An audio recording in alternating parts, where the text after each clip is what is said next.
This is Teacher Cyril and welcome for another lesson. Yesterday, we have tackled about the types and features of poetry, right? And now, we are going to discuss a new one. Before anything else, let's have first an activity entitled Flash It. Utilizing the Google Classroom, I will flash jumbled words that are related to the topic. If you guys are willing to answer, you can type your answers in the chat box so that I can notify you. Whoever has the best answer will receive 10 points. Okay, class? Good. In addition, I will also include the definition of that certain word so that you guys won't have a hard time in recognizing the word. Now, here are the jumbled words.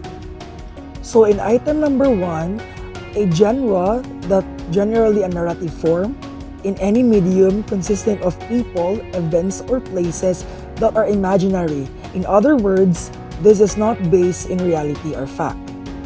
In item number 2, a genre in which conflicts and emotions are expressed through dialogue in action. In item number 3, a genre in which informational text dealing with an actual real-life subject. Then, in item number 4, a genre in which a short literary composition that reflects the author's outlook and standpoint. And finally, item number 5, a genre in which factual information presented in a format that tells a story. So after my students have answered the questions, I will now reveal the answers. So here are the answers. Thank you for cooperating, guys. Wow, everyone is correct. It seems like everyone is cooperative and at the same time knowledgeable. Wow. Now, do you have any idea what lesson are we going to tackle today? Do you have any idea? Yes, our lesson for today talks about literary genres. Literary genre, to be precise, is a literary device or genre that refers to a form, class, or type of a literary work. So, in this lesson, I have set 3 major objectives. The first objective is identify what are genres of literature. The second one, show an active interest in Google Classroom through oral recitation. And finally, create an organizational chart that summarizes the genres of literature. In this juncture, let us proceed to the lesson proper. But before delving to its genres, let us first discuss what literature is so that we would be able to understand literature and its genre as a whole. So literature, as per definition, is a collection of written works and literary pieces. Moreover, literature is divided into 2 classifications, which are the fiction and non-fiction. So in fiction, I have gathered 9 genres. So this includes drama, fable, fairy tale, folklore, fantasy, fiction of course, poetry, horror, sci-fi. So to further understand these genres, I will discuss all of them one by one. Genres coming from the fiction and genres coming from non-fiction. So the first one is drama. Stories composed in verse or prose, usually for theatrical performance, where conflicts and emotions are expressed through dialogue and action. In fables, narration demonstrating a useful truth, especially in which animals speak as humans, legendary and supernatural tale. For fairy tales, stories about fairies or other magical creatures, usually for children. Fantasy, fiction with strange or otherworldly settings or characters, fiction that invites suspension of reality. Fiction, of course, narrative literary works whose content is produced by the imagination and is not necessarily based on reality and fact.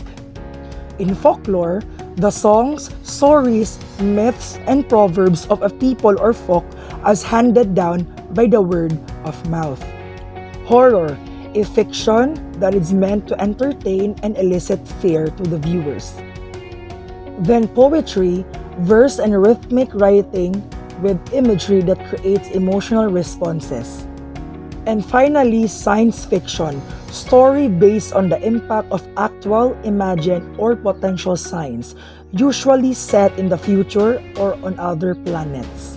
And of course, in nonfiction, we have biography, autobiography, narrative nonfiction, and lastly, speech.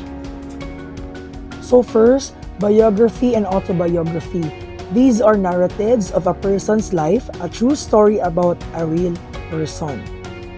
Essay, a short literary composition that reflects the author's outlook or standpoint. Of course, nonfiction, informational text dealing with an actual, real-life subject.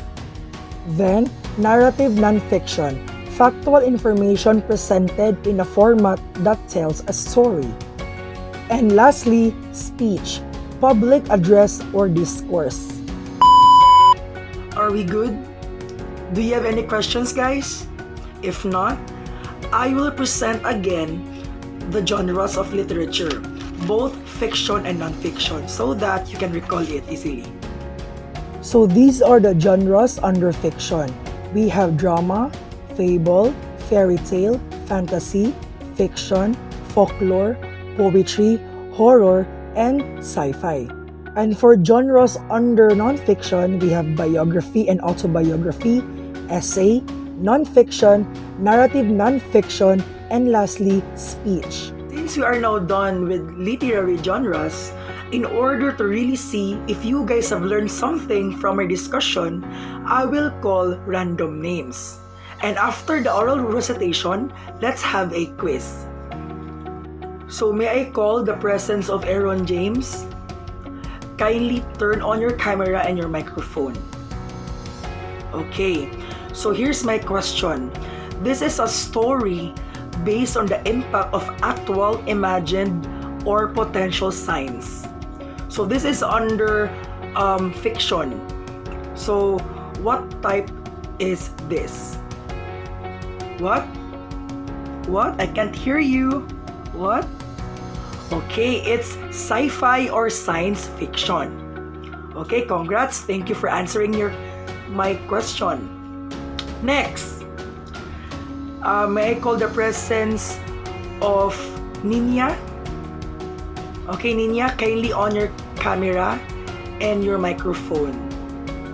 So here's my question.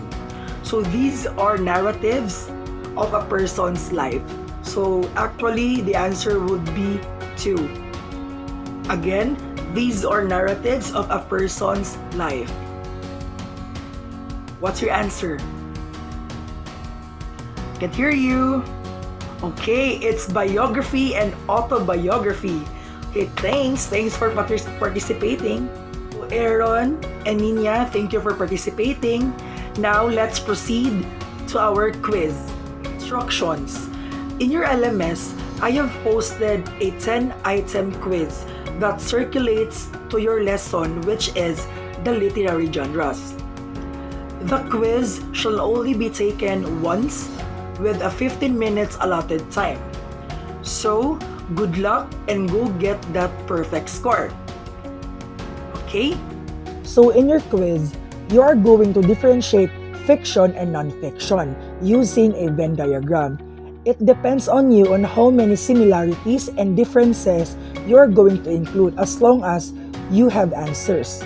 So, follow the instructions and the quiz shall only be taken once.